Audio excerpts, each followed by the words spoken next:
जब भी 16 दिसंबर करीब आता है तो पाकिस्तान में यह बहस शुरू हो जाती है कि 1971 में पाकिस्तान क्यों टूटा था। क्या पाकिस्तान के हुक्मरान तबके ने अपनी माजी की गलतियों से कोई सबक नहीं सीखा?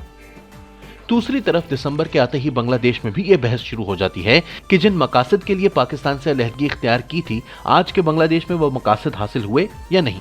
पाकिस्तान और बांग्लादेश में बज़ाहिर तो जमहूरी हुकूमतें हैं, लेकिन दोनों ममालिक में 1971 से मुतालिक पूरा सच बोलना और लिखना बहुत मुश्किल है।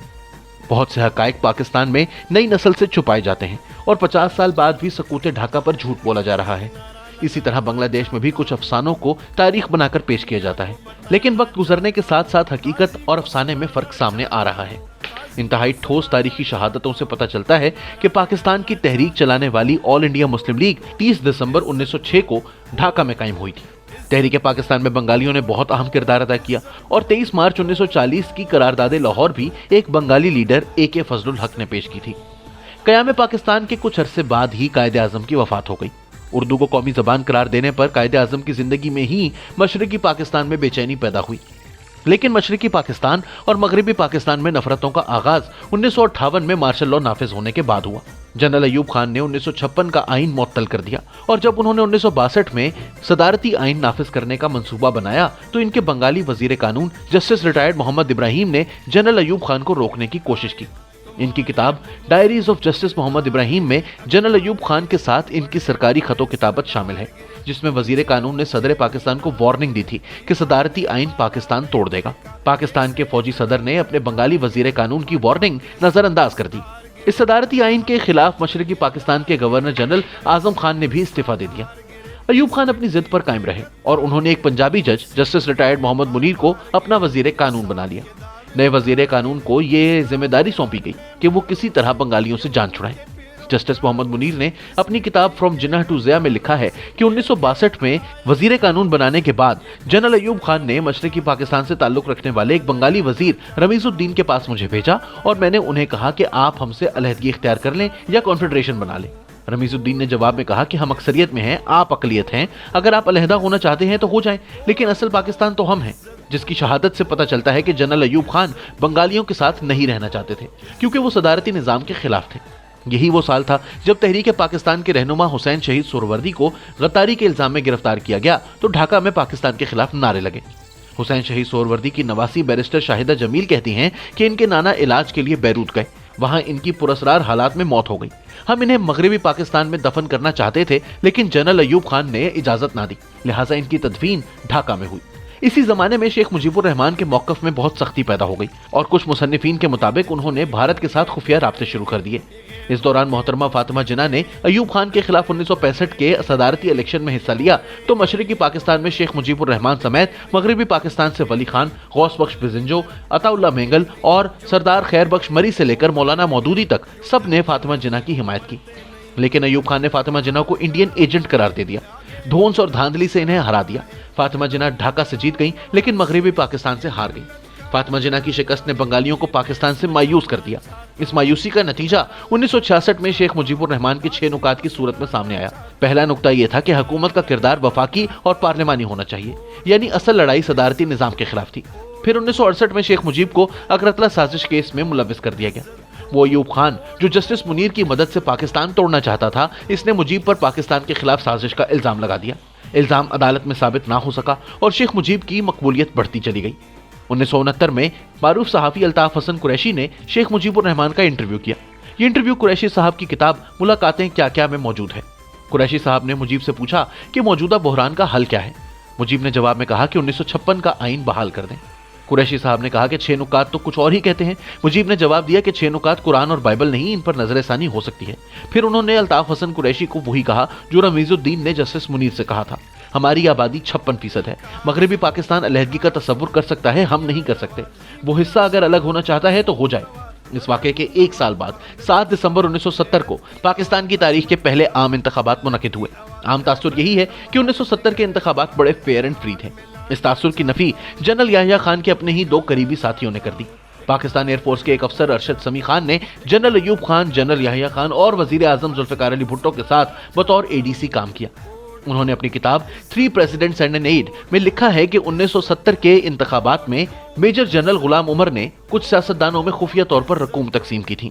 الیکشن کی رات جب رزلٹ آنے شروع ہوئے تو صدر یحییٰ خان نے کہا کہ جنرل عمر سے بات کرواؤ۔ ارشد سمیع نے صدر کی جنرل عمر سے بات کروائی تو صدر صاحب نے غصے میں پوچھا، وہ جو تم نے خان عبد القیوم خان، صبور خان اور بھاشانی کو پیسے دیے تھے ان کا کیا ہوا؟ جنرل عمر کوئی جواب نہ دے سکے تو صدر نے کہا کہ قومی اسمبلی کے انتخابات میں جو ہونا تھا وہ ہو گیا، اب مجھے صوبائی اسمبلی کے انتخابات کے نتائج بالکل مختلف چاہیے۔ لیکن جنرل عمر صدر کے خوابوں کو حقیقت بنانے میں ناکام رہے۔ ISPR کے سابق سربراہ اور صدر یحییٰ خان کے press secretary brigadier AR Siddiqui نے اپنی کتاب جنرل محمد یحییٰ خان میں لکھا ہے کہ جنرل عمر نے مشرقی پاکستان میں کرنل SD احمد کے ذریعے خان قیوم کی کنونشن مسلم لیگ، جماعت اسلامی، صبور خان، فضل القادر چودھری، نور الامین، خواجہ خیر الدین، مولوی فرید احمد اور کچھ دیگر میں بھاری رقوم تقسیم کی۔ اس دھاندلی کے باوجود شیخ مجیب الرحمان کی عوامی لیگ نے قومی اسمبلی اور مشرقی پاکستان کی صوبائی اسمبلی میں اکثریت حاصل کر لی۔ اکثریتی جماعت کو اقتدار منتقل کرنے سے گریز کیا گیا۔ یہ پہلو بہت اہم ہے کہ مشرقی پاکستان میں سیاسی بغاوت سے پہلے فوجی بغاوت ہوئی۔ 25 اور 26 مارچ 1971 کی درمیانی شب چٹاگانگ میں 8 ایسٹ بنگال ریجیمنٹ کے میجر ضیاء الرحمان نے اپنے کمانڈنگ آفیسر کرنل جنجوعہ کو قتل کر کے ریڈیو سے آزادی کا اعلان کرا دیا۔ یہ میجر ضیاء الرحمان وہی تھے جنہوں نے بعد میں جنرل بن کر بنگلہ دیش پر مارشل لاء لگایا اور پاکستان کے دوست بن گئے۔ جنرل ریٹائرڈ KM عارف نے اپنی کتاب خاکی سائے میں لکھا ہے کہ جب ضیاء الرحمان بنگلہ دیش کے صدر کی حیثیت سے پاکستان آئے تو ان کے اعزاز میں ظہرانے میں مجھے بھی بلایا گیا، لیکن میں نے صدر پاکستان جنرل ضیاء الحق سے کہا کہ میں اس قاتل کے ظہرانے میں شرکت نہیں کروں گا۔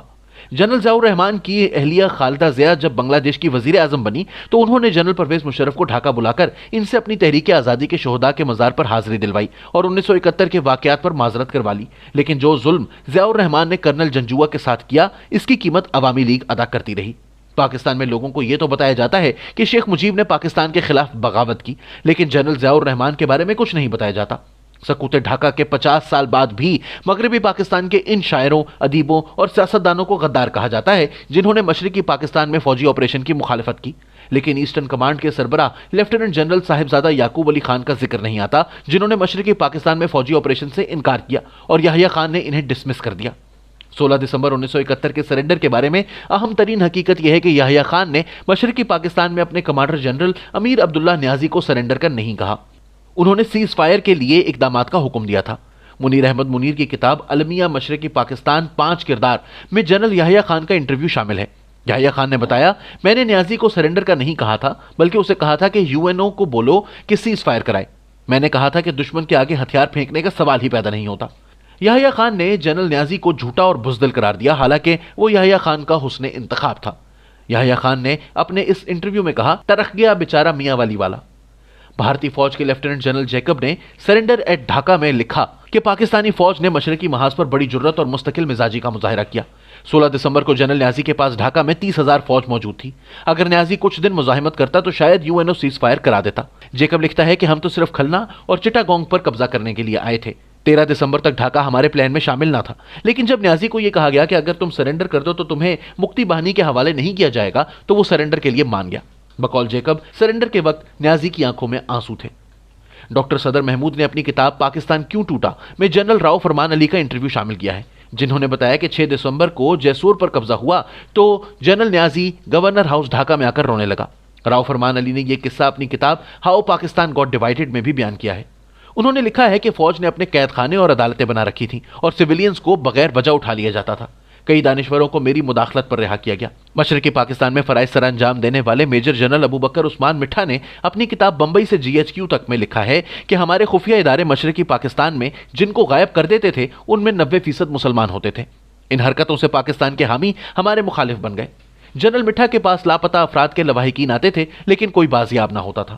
میجر جنرل خادم حسین راجہ نے اپنی کتاب A Stranger in My Own Country میں لکھا ہے کہ مارچ 1971 میں جنرل نیازی نے ایک میٹنگ میں بنگالی افسروں کی موجودگی میں کہا، میں اس حرام زادی قوم کی نسل بدل دوں گا۔